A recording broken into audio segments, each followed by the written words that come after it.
Hi అండి, welcome back to my channel Vasumathi kitchen. So ఇక్కడైతే మెంతి కూర ఆకులు అయితే ఫ్రెష్గా తీసుకొచ్చానండి. ఇంకా వాటిని అయితే చుంచి మంచిగా నీట్గా కడుక్కొని పక్కకు పెట్టేసుకున్నాను. ఆనియన్స్, టమాటా, పచ్చిమిర్చి అయితే కట్ చేసి రెడీ పెట్టేసుకున్నాను. ఇప్పుడు పోపుకి సిద్ధం చేసేస్తున్నాను. మనం స్టవ్ ఆన్ చేసి ఒక గిన్నె అయితే పెట్టేసుకొని ఆయిల్ వేడెక్కాక జీలకర్ర, ఆవాలు, పోపు దినుసులు అన్నీ వేసేసుకోవాలి. ఎండుమిర్చి తర్వాత కరివేపాకు తర్వాత ఇంకా same as it is process అన్నీ మనమైతే వేసేసుకోవాలి. సో అది కొద్దిగా వేగాక మనమైతే ఫ్రెష్గా కడుక్కొని పెట్టుకున్నాం కదా మెంతి కూర అయితే మనం గిన్నెలో వేసేసుకోవడమే.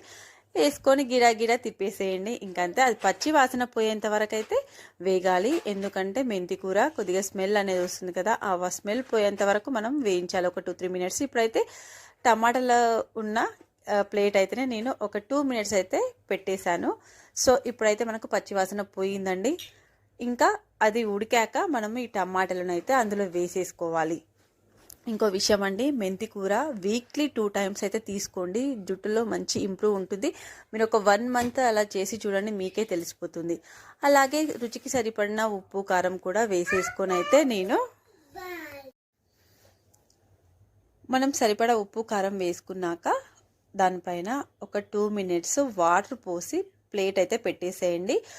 మీడియం ఫ్లేమ్లో ఒక 5 మినిట్స్ కుక్ అవ్వనివ్వండి. తర్వాతకి ఇంకా మూత తీసేసి మెత్తగా ఉడికిపోవాలండి. టమాటా అయితే చాలా బాగుంటుంది. మెంతి కూర టమాటా మీరు ఖచ్చితంగా వీక్లీ 2 టైమ్స్ తీసుకోండి. ఒక 1 మంత్ చూడండి, రిజల్ట్ మీకే తెలుస్తుంది. హెయిర్లో గ్రోత్ కానీ, జుట్టు ఊడిపోవడం కానీ ఇలాంటివి అయితే అస్సలు జరగవు. ఇక్కడైతే ఇంకొక 2 మినిట్స్ అయితే ఉడకనిస్తున్నానండి.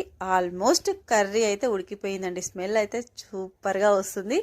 సో ఇంకా కర్రీ అయితే రెడీ అయిపోయింది. ఇంకా స్టవ్ అయితే ఆఫ్ చేసేసుకోవడమే. మీరు భలే చెప్తారు అక్క, మెంతి కూర తింటే జుట్టు నిజంగా ఇంప్రూవ్ అవుతుందని మీరు అనుకోవచ్చు. ఏదైనా మనం ఒక రెగ్యులర్గా ఒక 1 మంత్ చేస్తే చూస్తేనే కదా తెలిసేది. So thanks for watching. Next వీడియోలో మళ్ళీ కలుద్దాం.